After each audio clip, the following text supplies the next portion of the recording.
Welcome. This is Tim from Cairo Up, and my guest today is Dr. Anthony Nicholson. He's joining us from Australia. Dr. Nicholson practices in Australia. He is a neurology diplomat and an orthopedic diplomat. And fortunately for us, he's put those skills to good use. He is the CEO of Clinical Development International. It is an online learning company that's part of the University of Bridgeport's orthopedic NMS program. And I can attest that Dr. Nicholson's content is outstanding.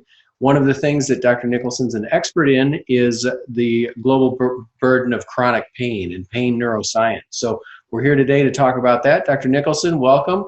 And could you tell us a little bit about that burden of chronic pain? I mean, look, it's an enormous problem. If you look back as far back as 2008, with an article on the classification of chronic pain, in relieving pain in America, which was that big blueprint that was done for transforming prevention, care, and education. I mean, they were stating that 116 million American adults are living in chronic pain. And when you consider that is more than the number with heart disease, cancer, and diabetes combined, I mean, you get some idea of the size of this problem. Massive. Could you help us understand how it comes about? How does someone transition from a peripheral nociception into more of a central sensitization and develop this problem? Okay, yes. Look, I think a good place to start there is with a definition of chronic pain. I mean, and how's that actually defined? And if you look under the International Classification of Diseases, it defines chronic pain as that which persists beyond normal healing time. And I think the significant thing about that is that once that happens, pain really lacks the acute warning function of physiological nociception. So once you're getting pain transitioning from an acute injury-related situation to more of a chronic pain, then you're seeing this decoupling, if you like, of this normal tissue-based warning system, and you're now seeing pain that's being maintained. So in that respect, I think neuromusculoskeletal experts or specialists in diagnosing pain in the frame, let's call it, I mean, we just have such an important role. I mean, I like conceptually to think of us positioned at this fork in the road, if you like. So you might see someone moving through their life, and at some point they have some sort of injury, whether that be an obvious sort of macro trauma, or it might even be an overuse like a micro trauma of some sort through deconditioning and lifestyle. But at that point, someone's getting some sort of acute pain presentation. Now, that's the fork point in the road, because at that stage, they're going to interact with the healthcare system in some way. And really, what happens at that point, I think the diagnosis they're given, the way they're treated, really can be pivotal in determining whether they track down one course in that road, which is chronic pain, or they track a recovery trajectory. And so, we can still treat people, obviously, that have already gone down the chronic pain path a long way, but certainly I think preventing the transition is key. And that really comes down to the right treatment approach, the right explanation, and not allowing someone to develop faulty beliefs regarding the cause or meaning of that pain in the first place. So before somebody goes down that path, or when they're starting on that path, what are some of the clues beyond the traditional history that we can use to say this person is susceptible to chronic pain or maybe on the path already? Oh, look, I think that's a great question. I think what's helpful here is to really, if you like, divide pain presentations into three categories. And the first is nociceptive pain.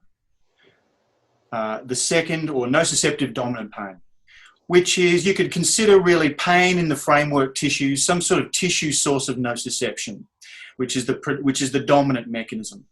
The second is a peripheral neuropathic dominant pain mechanism. So in this mechanism, we're still talking a peripheral pain source or mechanism predominantly, but we're talking the neural tissue as the pain generator. So not just the messenger of the pain signaling, but the generator of the pain as well. And the third category would be a central dominant pain mechanism. So I find this really helpful.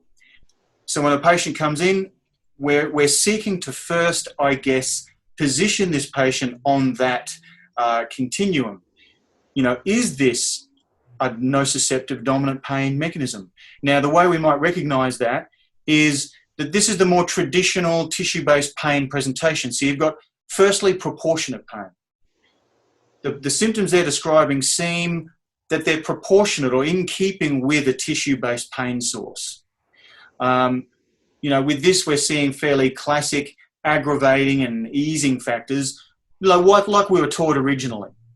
We're seeing intermittent on-off type pain related to movement. It's modified through various, testing procedures we can use. And there's none of these more complex, I guess, symptoms like burning, dysesthesia, weird sensory disturbances, those sorts of things.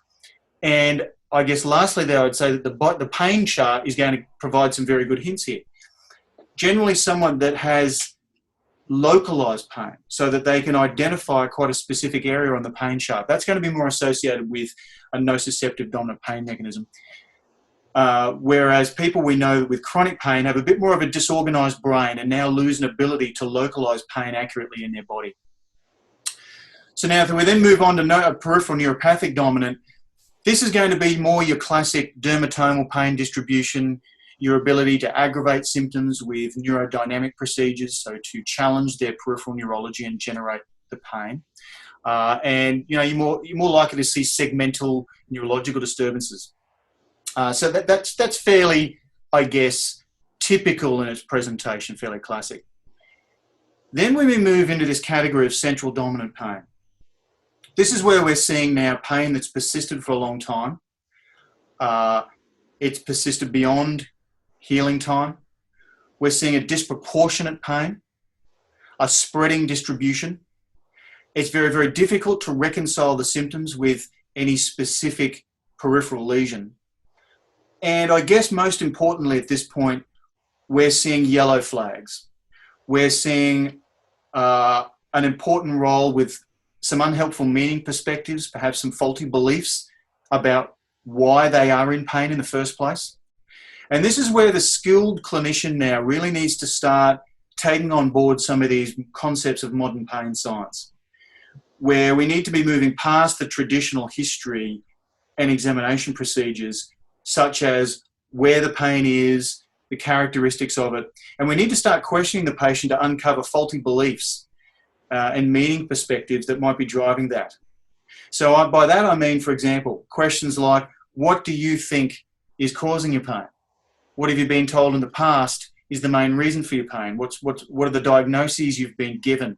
When you lift your arm and that pain comes on, what do you think is happening at that moment to cause the pain? Now, if the patient is starting to give some faulty, descriptions there, then that's where we need to really, I think, intervene when you're talking with, the chronic pain patient. Could you give us an example of some faulty descriptions? I know that one time you and I had talked before and we said that it's kind of the OPPQRST and now there's a U, there's something unusual about it. So what are some of those faulty descriptions that might be present in the U, the yellow flags that we'd be looking at? Oh, absolutely. I mean, a recent case comes to mind where I had, a fairly young man. He'd be in his early 20s. A year before I'd seen him, he'd developed acute back pain, an episode of acute back pain. He was sent for MRI at that point, which demonstrated a fissure, an annular fissure, and a small bulge or protrusion. And at that point, and see, this is the critical juncture here. At that point, his pain was linked to, obviously, the fissure in the disc, and explanations such as a weak core and disc injury were really dominating his conceptual understanding. Now, fast forward a year now, when I first saw this man, and he still had ongoing persistent pain in the lower back. Hadn't returned to the gym because he was quite fearful of going back to the gym because he thought that might re-injure the disc, his back. He thought that he had a weak back. And so here we see a classic example of a faulty belief system that might be maintaining a fear avoidance in using the back. And this is where I think we need to sort of really understand a little bit more about what drives pain. In that pain is very much now considered an output behavior of the brain for the purposes of protection. So I think it's important to realize that when a patient has persistent pain, we're now considering that the pain no longer really exists in the parts, but rather in the brain. In the fact that now we could look at pain as really a framework of associations and connections in the brain that determines what certain sensory inputs really mean. And so we have this concept of this pain neuromatrix, which is the areas of the brain that are seen to be active in a patient who is in pain. And it's important to realize that the pain neuromatrix can be activated by both sensory inputs from the periphery, but also from internal evaluations. So what someone believes about what's happening to them can influence their decision to protect, which means to now generate pain. So here we see this fundamental conceptual shift that I think we as physicians and clinicians need to make. First, ourselves, in order to, I think, best communicate this to our patients. And that shift is this. Pain is no longer really seen or defined as a marker of tissue damage. Now, unfortunately, that's been really ingrained into us, through our early training, that pain is so convincingly associated with tissue damage. The new view really emerging now is that pain is a marker of the perceived need to protect. So if we look at someone like this gentleman, his perception is that his back is weak in the knees to protect it, then he's likely to set his nociceptive system, and he's likely to sensitize all of these pathways to such a point that even certain movements that would really be innocuous or safe are now registering as painful. And that then becomes learned. And so that's really what I mean by now drilling down and asking someone what they've been told about the back, the reason for their pain, and then using our careful history questioning and examination and treatment to essentially disprove that to their brain and break learned associations between movement and pain. So that's going to involve words just as much as it's going to involve actions. And that's what I think we need to realize. That's one of the more interesting descriptions I've heard of chronic pain. Tremendous and very succinct. What do we do as practitioners is the big question. So once we smell a yellow flag, once we see that somebody's exhibiting some fear avoidance behaviors, some types of attitudes about pain that may not be helping them, how do we intervene? Good question. I think here we see this concept of pain neuroscience education now, or explain pain. And this has been developing over many years in terms of using the power of explanation as much as we use the power of application. And so this is where I like to really shift focus a little bit. So much of our ongoing education as physicians, clinicians, has really been on trying to understand better what it is that we do. So, for example, there we see neurophysiologists and neuroscientists really trying to answer this question: how is it that a rapid passive movement of a joint, a very rapid deformation of physical tissue, if you like, I'm talking about an adjustment or a manipulation, how is it that lasting less than 1/10 of a second can change the behavior of the central nervous system in a way that outlasts that event itself? How, when it comes to chronic pain, how is something so physical changing the brain?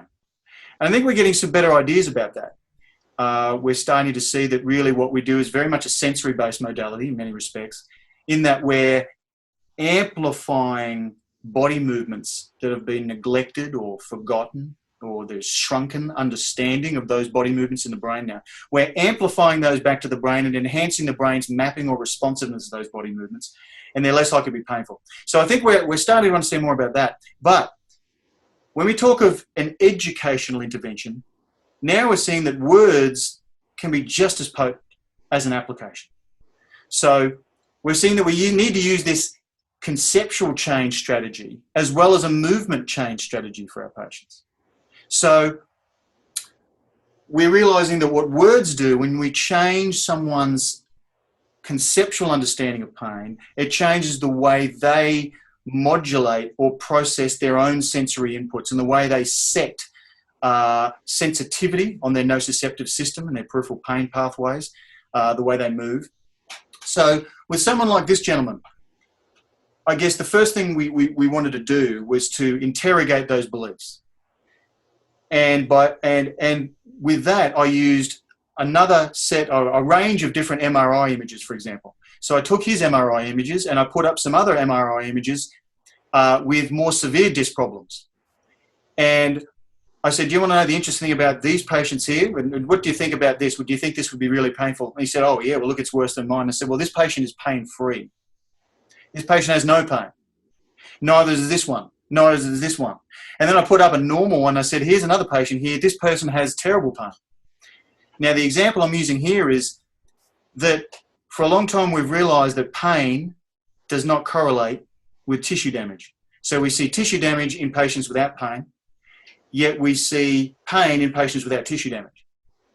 So we want to try and, I guess, break this link between a part, worn or damaged parts, and really shift that influence to the brain and plasticity in the brain and the way the brain understands and controls the parts. So first of all, we want to try and disprove this link. So I went to great lengths to say, well, once this heals, this is no longer a reason for ongoing pain. Your body should heal this. And we've even got an MRI with him a year later showing a healthier disc, in fact. The fissures resolved and all of that. So we want to determine that belief, interrogate it, and then use a better explanation for how our treatment works. And this comes back to quite a neat study not so long ago, where they took patients with lower back pain. They provided the same application, so the same treatment approach, but there was a difference between two groups, that being the explanation given. In one group, they gave a very mechanical explanation. One being, these are the segments of your lumbar spine, they can become restricted and stiffened, and these tissues can become painful when you don't use your back properly and it's injured. And treatment's going to involve realigning and restoring motion. And that's in one group. In the other group, they really went more towards the brain, and they showed them a map in the brain of the back. And this comes off research that shows us that with patients who have chronic pain and patients who are pain-free, we can't really see a difference, a big difference in the parts, but we can see a difference in the brain. And what do we see? We see this smudging of the areas of the brain for motor control. We see a disorganized, shrunken, misshapen sensory map and sensory representation of the body parts. And people that have that exhibit those changes, are more likely to have pain in those parts. So with these people, we show them a map of their back and the brain and say, see this, when you move differently after an injury, then because your brain needs constant sensory input from your parts, much like muscles need constant activation, when you don't, the connections in your brain are like muscles, they shrink. And so your brain starts to lose responsiveness as to how your back works, and it starts to shrink in its understanding. So this treatment I'm going to employ today is really aimed at expanding, sharpening, enhancing the map in your brain that helps you understand how to control your own back. And when you can control the movements of your back better, they're much more likely to be less painful. You'll prevent injury. You'll have stronger, more confident movements. So what I'm going to do today with this adjustment or this manipulation is I'm going to stimulate, activate that brain map and get it more responsive to the movements in your back. So it's really not about a weak core. It's about how well your brain controls your core. And your brain can only do that based upon its map. And so intervening both in terms of words, faulty beliefs, explanations, and then using this very powerful modality that we've known for, well, since the time of Hippocrates, really, and before. I mean, it's the oldest known form of healthcare, hands-on, manipulating the physical tissues of the human body. But when we couple that with a much more powerful explanation as to what we're doing, we're seeing that we just might break through in some of these cases and get better results. Tremendous. This is enlightening. If we want to learn more about the science of pain and chronic pain, what are some good sources for that? Well, certainly Explain Pain. If you do a search on Explain Pain, and that's by Mosley and Butler, they are really pioneers in this field. We've also just released an educational program on, it's called Mastering the First Two Consultations.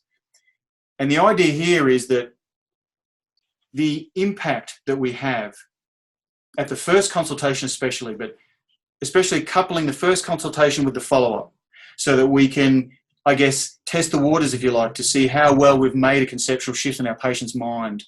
Have we been successful in reorienting some of those beliefs or meaning perspectives? So we've done an entire program on just the first two consultations and how to set up a clinical encounter correctly from the beginning to really maximize this contextual healing effect of the patient's expectation of a good outcome, of the explanations needed, and how to really uncover those faulty beliefs. So we've got an entire program, and I'll give you a link to a sample of that as well that you can put at the end of this. But certainly that also fits into a larger neuromusculoskeletal medicine specialty program that's offered by the University of Bridgeport for board certification. So we're really starting to integrate this pain neuroscience education into that specialty now in a much stronger way.